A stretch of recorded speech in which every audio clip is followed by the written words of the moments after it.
All right, what was next? So Universal ends their presentation with, for a third time, Wicked. This time, Wicked for Yep, Good. third year in a row. Listen, and the studio or the theater owners love this movie. It got people coming back to theaters and singing along, and they showed off how a lot of the movie theaters, did activations in their theaters and did decorations in their theaters and all that kind of stuff. And for the third year in a row, Arrivo and Ariana Blonde.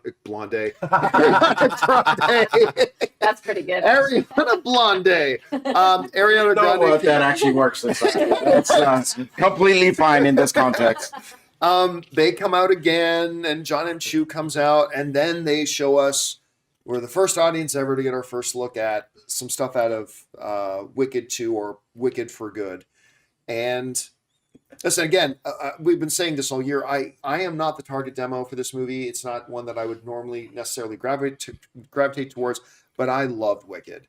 And I'm really excited. I loved what I saw today. That trailer promo reel, it was awesome. Yeah, it was really that good. last shot of Elphaba flying with the monkeys behind her, that was awesome. May I add, John M. Chu is just so infectious. His personality, I'm starting to like him as a director. I don't know nothing about Wicked, but when I saw Dorothy, especially the lion, shot from up above where you see the yellow brick road and you just see him go by the corner. Because it's an actual lion this time. It's not a guy in a lion suit. It's like that was dope, man. I really like. I don't know what's gonna happen, but just seeing that, I was like, I'm in. I'm so in. Don't show me anymore. Let's go. Let's release this tomorrow.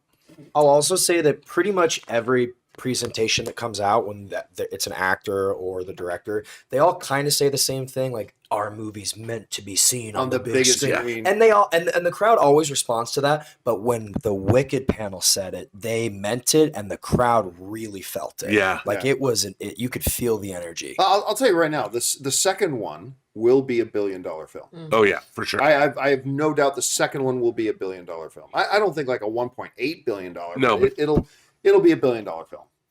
So, and that always gets the theater owners very excited. Because it turns all especially like little girls who'd never seen Wicked or they were too young. Yeah. Will have a little bit of time to watch it at home with their moms. Yeah. And everybody's going to be coming back and all that kind of stuff. So, what's crazy about this movie, it feels like they're not stopping the train. Wicked just came out, and it's the train's going to keep going until this one comes out. I mean, the Oscars, their performance at the beginning of the Oscars. The stuff at the Oscars was great. It just made me go back and watch the first part of Wicked or the last part of Wicked after I saw it. This train is not going to stop until this movie's finished. No. Yeah. The one thing I'll say that was missing for me is Jonathan Bailey. He wasn't present for the presentation because he's doing something on Broadway, which is incredible. He's the love interest. Right. Okay. Sorry. But I think the Prince Charming. Yes, but I think he plays such a big part in the second act or whatever this is, third act or whatever, wherever they cut it. He plays such a big part in that just his presence missing also was felt by me. And then I think in the footage they showed also really not seeing him that much. He was in a few parts. I saw one time. You can tell he's kind of like preparing for battle and he's going to have to choose sides and that sort of thing. But I think he's like the third character that I think was missing in the trailer. Well, he's doing that Broadway show with Hugh Jackman and Jake Gyllenhaal right now. Denzel Washington. Denzel Washington. A fellow. So Denzel Washington and Jake Gyllenhaal, not Hugh Jackman and Jake Gyllenhaal. Yes. So he wasn't there for that. But again, third year in a row they brought Wicked here, and third year in a row that everybody went crazy for it. And this one's one of those, like last year they had this whole presentation where you got these like light up roses and tulips or whatever that sort of thing. They did this whole grand thing because the movie hadn't come out yet.